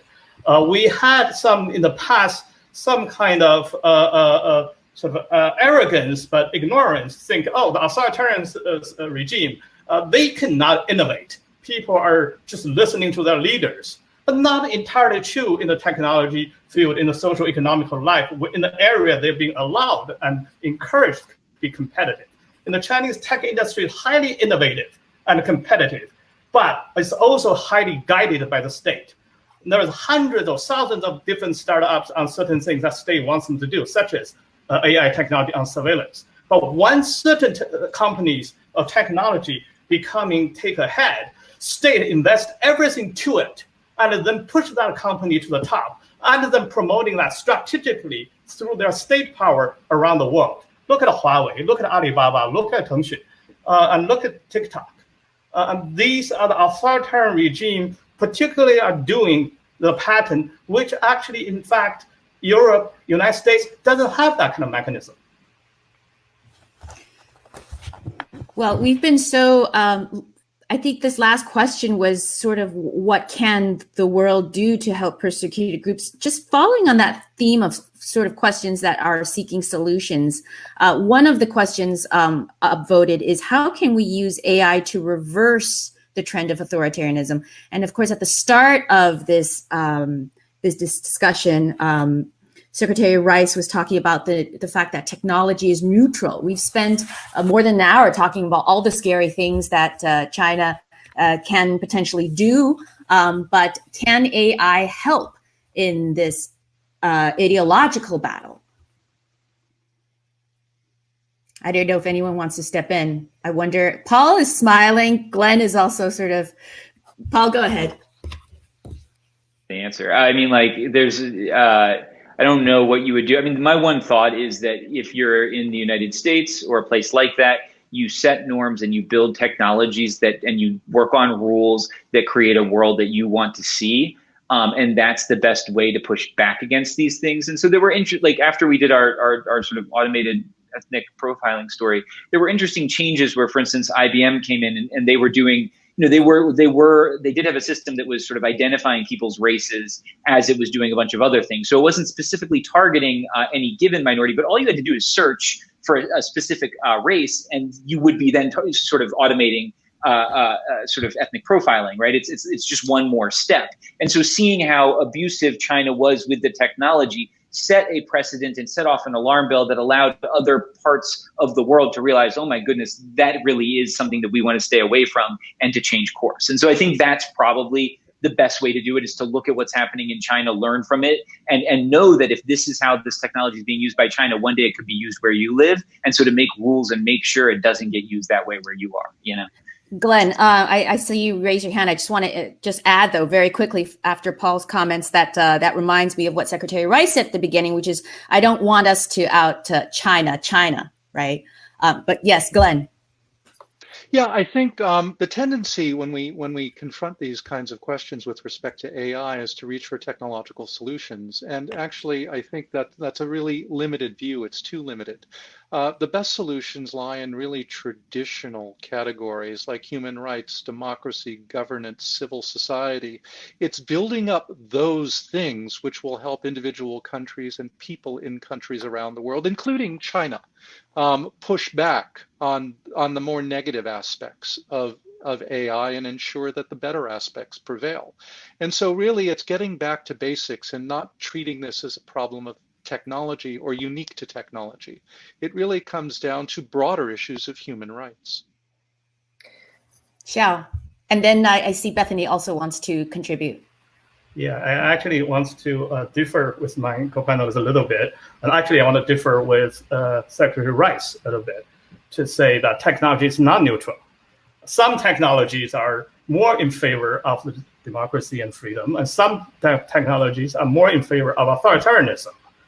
Internet at the beginning, we all know we have the digital promise of freedom of information, freedom of organization, and giving the voiceless people voices, and we're embracing it as a liberal technology. But the new generation of digital technology, which means big data and artificial intelligence, is in favor of authoritarianism because in favor of centralization of data and data processing. And that is a much bigger challenge we're facing in, again, not only in China, in every part of the world, but China, because of the large internet market, large data, so can train the algorithms better, and it has its own comparative advantage. And that's where the threat is. Bethany. To add, to the idea of having our own standards and making sure that we have a strong civil society and that we have our own standards for technology which prevent it from being abused. That can't just happen on, a country by country level. There needs to be a really strong multilateral effort to establish that as like a major global norm. And so you're seeing more people talking about creating some kind of multilateral group or body or institution that's designed to address these issues of technology and digital issues for the 21st century, and to create strong multilateral agreements and norms about how to use them, so that it's not just one country or several countries setting their own. The problem, of course, right now is that the U.S. seems unlikely under the current administration to be interested in creating a brand new multilateral body, organization, or agreement. So that seems, it's not something that seems very realistic. If there were to be a second term of a Trump presidency.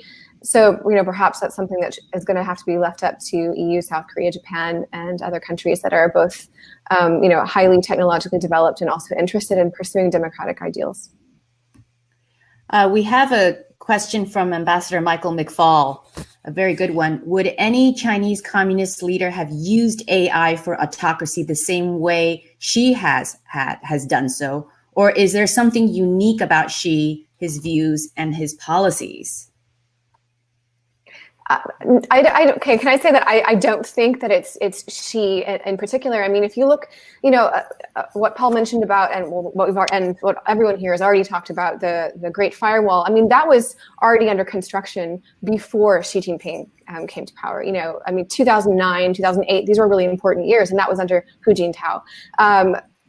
AI is a separate conversation, but if we're talking about thinking creatively, going beyond what the West has thought about and what the West has done in terms of the digital world and how to harness that and contain that and also use that. I don't think that that's unique to Xi Jinping.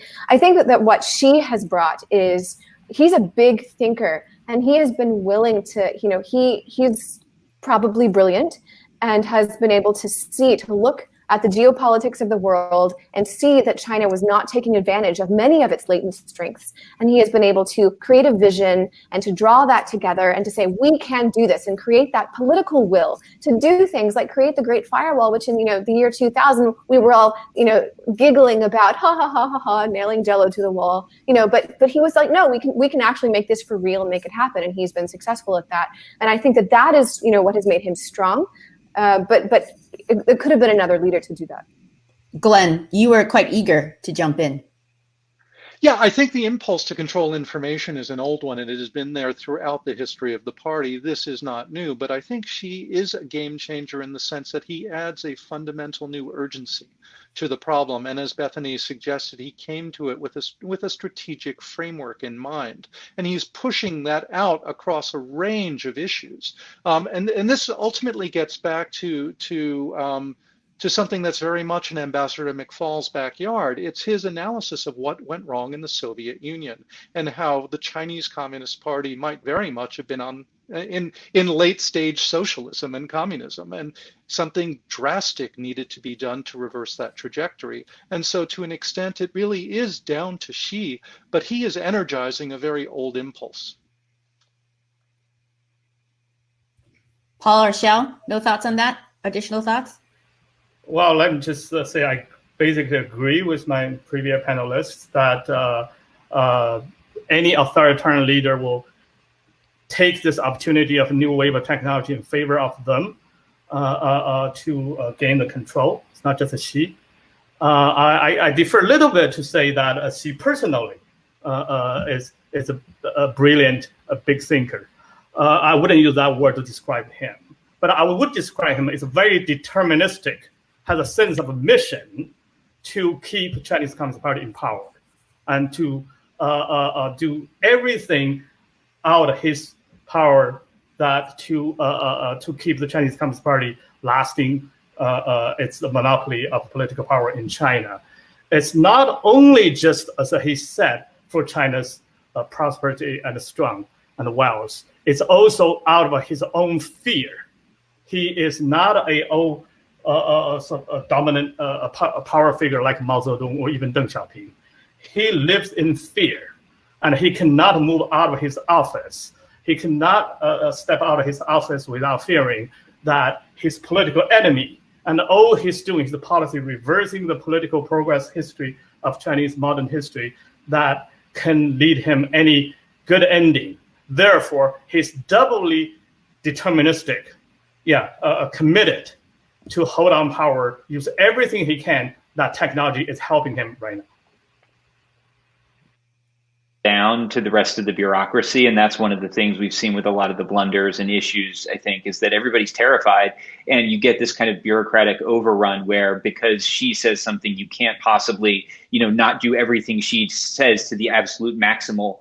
And so people do this, and it becomes a kind of a negative feedback loop where things get out of control. It reminds me of in Gulag Archipelago when I think maybe it's Stalin who speaks and everybody claps and nobody wants to be the first to stop clapping. And so everybody just keeps clapping for, sort of 10 minutes, 15, 20. And then finally the first person who stops does go to the Gulag.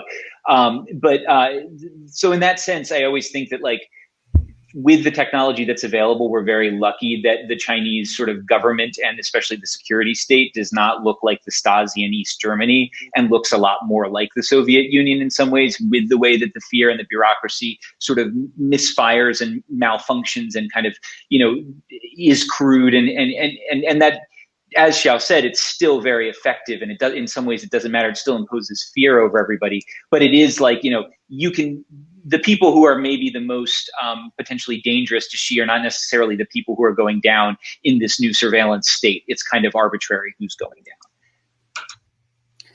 We have a question about potential collaboration. How can we make sure we avoid a race to the bottom and collaborate with China on AI safety, particularly as large platforms are working on getting to artificial general intelligence? I'm not quite sure how quickly we're going to get to that general intelligence, but the gist of the question in general, you all know. Can we collaborate? I know, Bethany, you talked about international system as being really the only solution, but bilateral?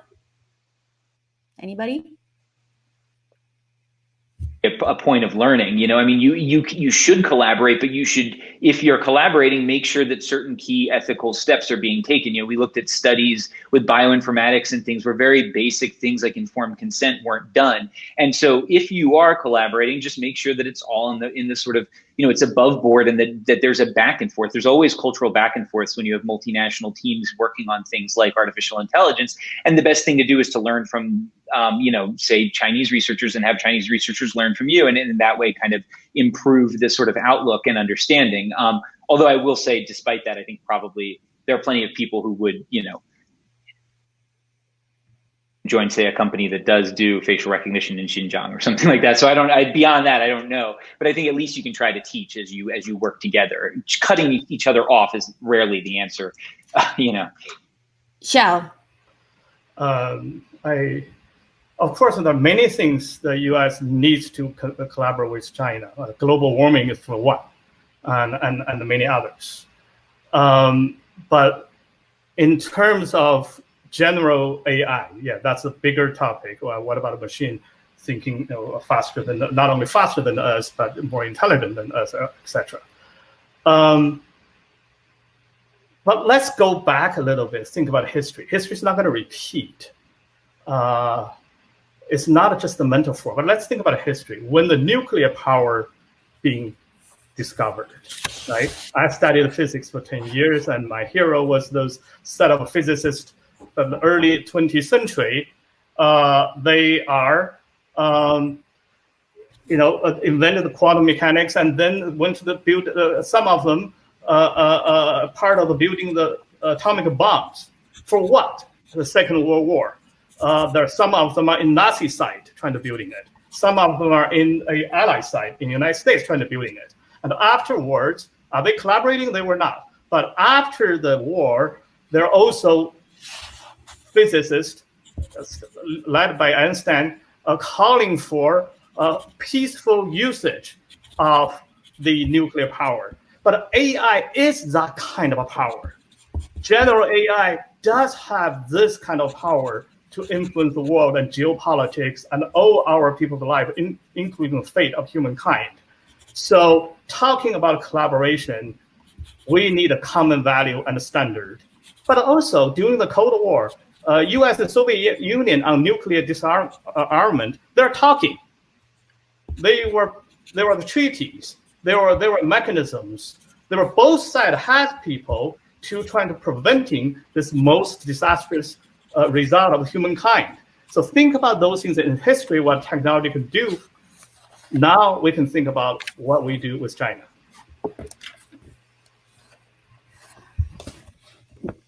In terms of a little bit looking at sticking to the theme of what international actors and other states can do, one question is, has EU's sort of approach to data security and GDPR, the privacy legislation around that, can that sort of interrupt some of the policies that we see in China, at least in terms of its export, right, at the international stage?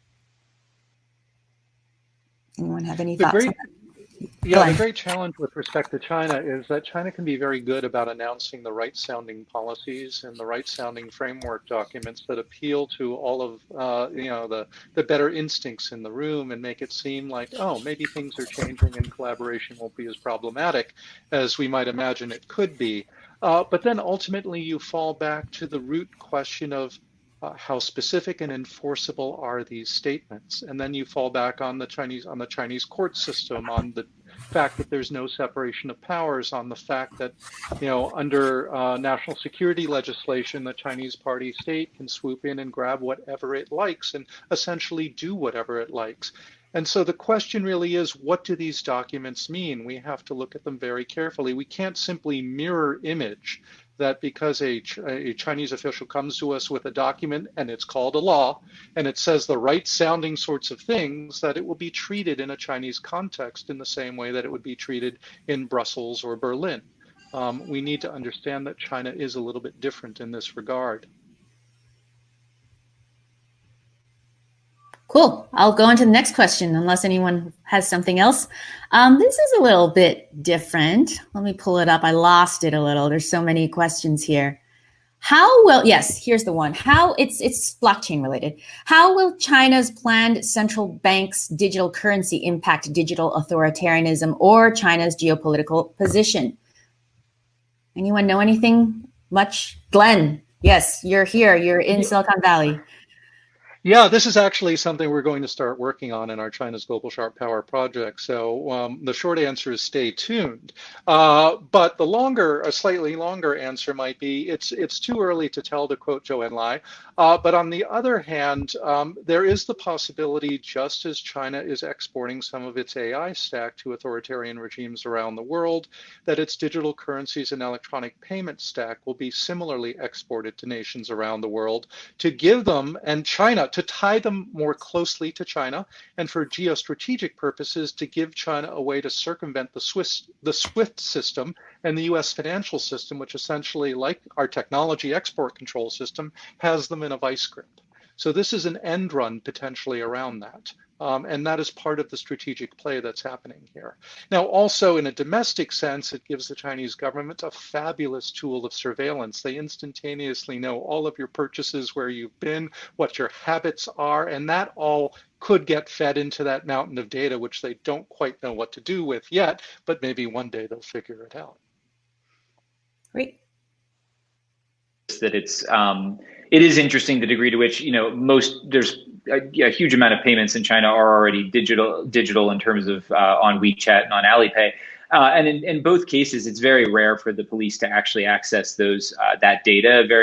They have so much other data that oftentimes they don't actually use it. And I was always sort of amazed that was not a kind of key part of how they tracked. But from everything I've seen and from everything I know about sort of sources in the companies, that's not the biggest part. So it's almost, again, that sort of too much data. It's like you need to get to a point where you can, it will be terrifying when they can process it, but when will that be? Don't know. Okay, we have one last question. I like the specificity of this, and it is a huge issue, I personally think. So we'll have this question, and then I'm going to go back to rounding out the thought about authoritarianism versus totalitarianism. But the question is, will cutting off U.S. semiconductor equipment exports to SMIC have a material adverse impact on Chinese development of AI, or will it simply harm U.S. companies? How important is semiconductor technology to the Chinese military, and will restricting its export make a difference or not? For example, the Russians have strong military capabilities, but they don't have advanced chip technology. The semiconductors. Well, Paul, you're in Taiwan. I don't know how closely you've been looking at that. I'm sure actually each one of you have thoughts on this.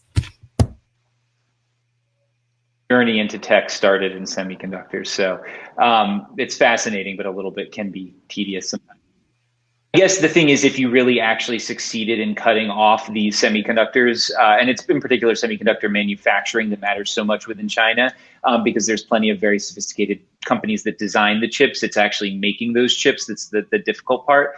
And so SMIC is the main producer of chips within China, and there's a few other smaller ones, but it's really the thing that's closest. And so desperate was the Chinese leadership for chip technology when they created SMIC that they actually let its creator bring in 2 churches to Shanghai and set them up. He was a Christian Taiwanese American, I think, from Texas. And so this is really fundamental to everything that a modern military does, that a modern economy needs. And if the US were actually able to completely cut off China from all of these things, it would create a massive set of problems.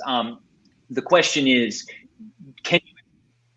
There's a million workarounds. A lot of these things are already kind of commercially available and commodity in some ways. And so you're never going to really get a perfect solution. So in cutting off only partially, how much do you kind of sort of push companies to kind of create new workarounds, or do you just sort of force, China could nationalize TSMC's fab in China tomorrow and try to learn from that. It could arrest every single TSMC employee working in China, question them, and try to develop the next thing. I mean, there's a bunch of really draconian things China could do if it felt like its back was truly pressed against a wall on this stuff. So, I mean, I guess it's to be said, I think it's something we'll see fights over for the foreseeable future, but I don't think we're going to see any kind of end solution one way or the other. And I think we'll see kind of these calculated risks happening in both ways. But the US, and kind of going down that neoliberal road of globalization, exported a lot of capability, and we're seeing China China's rise kind of pushed some of that back the other way, with, for instance, TSMC building out a fab in the United States.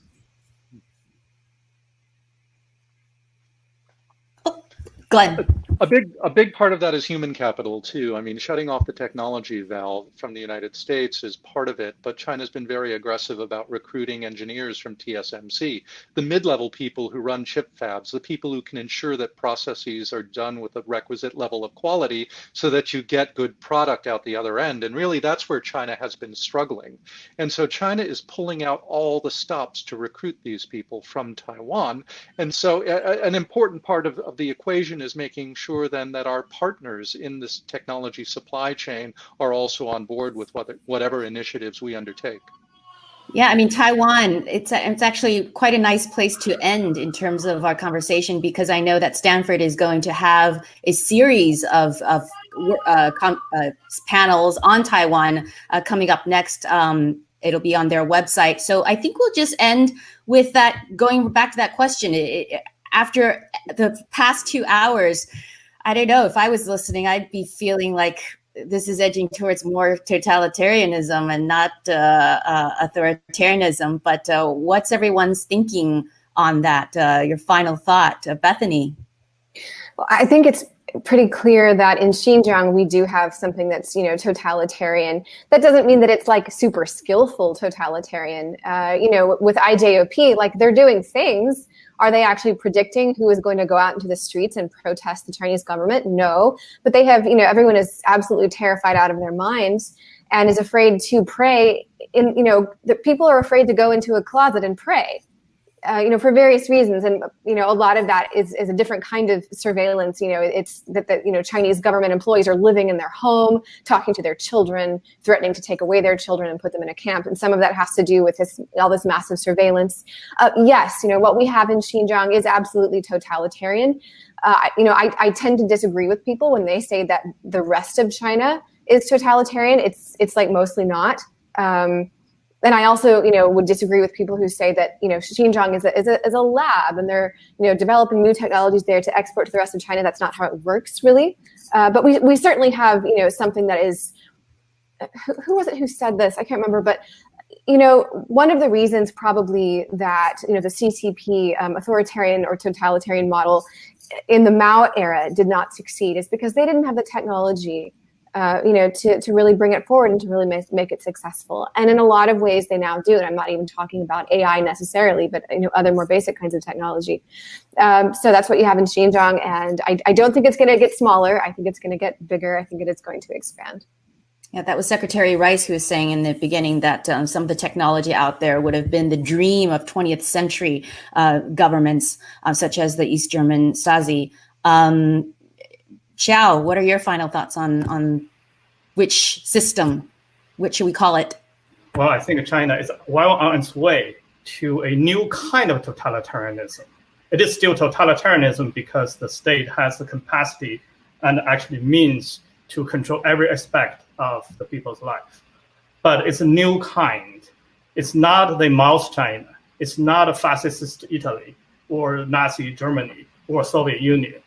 It is a society with largest internet technology in the market, has one of the largest world economy, has all the interactive links to the rest part of the world, and has now gained a new ability to firmly control its people, but develop its economy. The people having economic opportunities, people have to pay their mortgage, people have to work hard, and the people's livelihood is still improving. And technology sectors is competitive. And the technology also brings the society some kind of security and delivering a lot of things, despite the new situation and all the challenges. So, but talking about the fundamental human freedom and dignity, talking about the quality of life the Chinese people deserve to and really aspire to for the last 2 centuries, then we say that current China is firmly on its way to its opposite, which is a digital totalitarianism, which is a threat to the globe. Paul.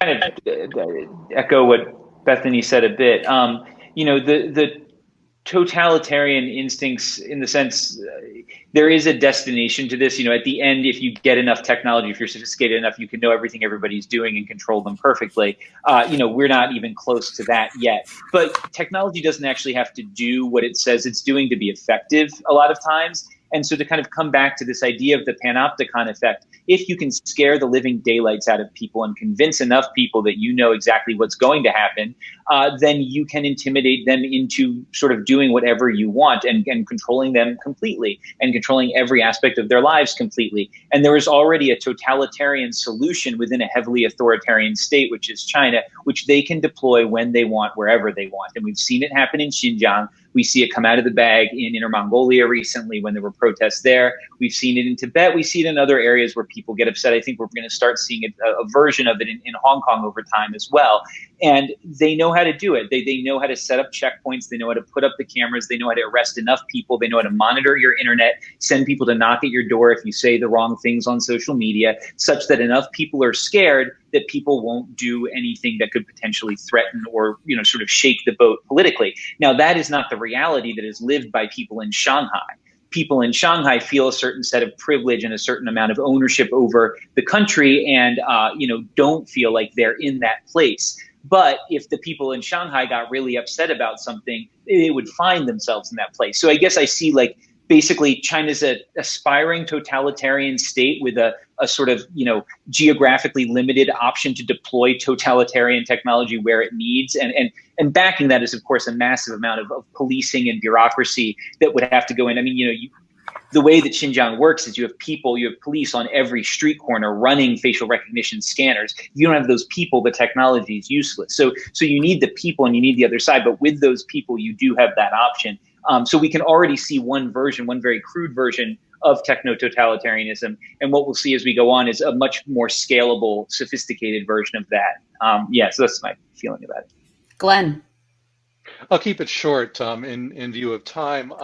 I think that the ingredients for totalitarianism are there. The logic of totalitarianism is baked into the regime. But the great genius of the Communist Party for the last 40 years is it's known well enough to get out of the way of the Chinese people in a great many spheres of life, to liberate their energies to produce. And they're responsible for the incredible development of China for the last 40 years. Had China been totalitarian, that would not have occurred. And the challenge for the party is to keep that going, to stay out of the way. But unfortunately, demographic trends, economic growth slowing, and various other factors are going to make it harder for the party. And so I think it's going to have to increasingly reach for that authoritarian, totalitarian toolkit that it's been developing in places like Xinjiang. And that's not a happy ending. Glenn, Xiao, Bethany, and Paul, thank you so much for joining the conversation for the last couple of hours. It's been a really wonderful talk. Larry, over to you.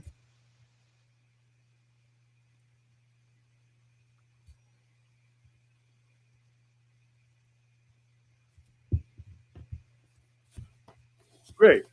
Thank you so much, Melissa. This has just been an incredible panel. I want to thank you for your really smart and lively moderation and your command of the issues. I want to thank your four great panelists, Bethany, Paul, Glenn, and Xiao.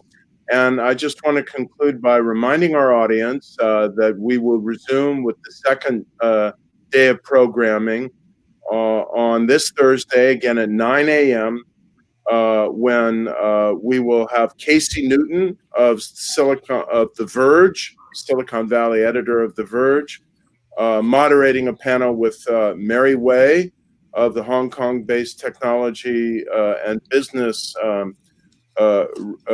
She is the Hong Kong-based reporter for Quartz.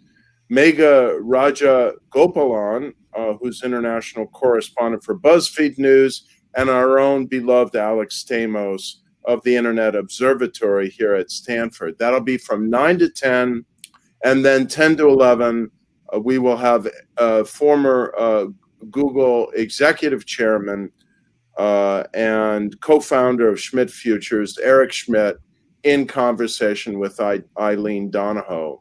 So please join us 9 to 11 a.m.